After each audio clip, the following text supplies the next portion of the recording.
लश्कर भी तुम्हारा सरदार भी तुम्हारा, तुम झूठ को सच लिख दो अखबार भी तुम्हारा.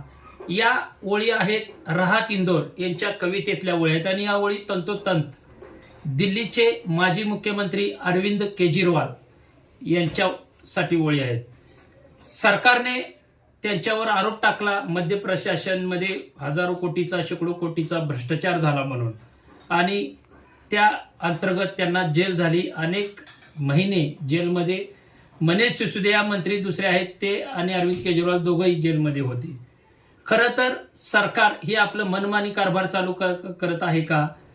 देशामध्ये सरकारला लोकशाही बरखास्त करून हुकुमशाही आणायची आहे का? ईडी आणि सीबीआय सारख्या या स्वायत्त संस्थांना हाताखाली धरून जे सरकारच्या विरोधात बोलतात त्यांच्यावर कारवाई करायची, त्यांना गप करायचं. त्यांनी नाही ऐकलं, त्यांनी नाही त्यांच्याशी सेटलमेंट विचाराची केली तर त्यांच्यावर कारवाई करून त्यांना जेलमध्ये टाकायचं. हा गोरखधंदा या सरकारचा चालू आहे का? खरं तर हे अनेक प्रश्न या निमित्ताने उपस्थित राहतात. तुम्ही बघा, बऱ्याच मीडियावाल्यांना सध्या त्यांनी मानसिक छळ दिलाय.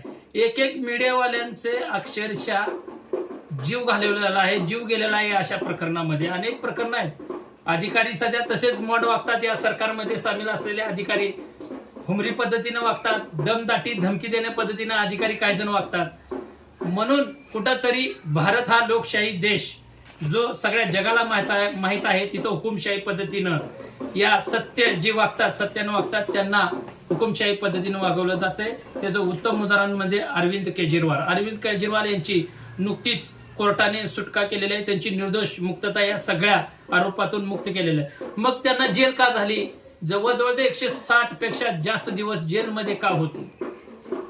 ज्यांनी या अधिकाऱ्यांनी त्यांना जेलमध्ये टाकलं त्यांच्यावर आरोप करून त्या अधिकाऱ्यांना खरं तर घरचा रस्ता दाखवला पाहिजे, त्यांना नोकरीवरून बडतर्फ केलं पाहिजे आणि त्यांना शिक्षा दिली पाहिजे आता 165 दिवस, असं प्रत्येक भारतीय नागरिकांचं म्हणणं आहे.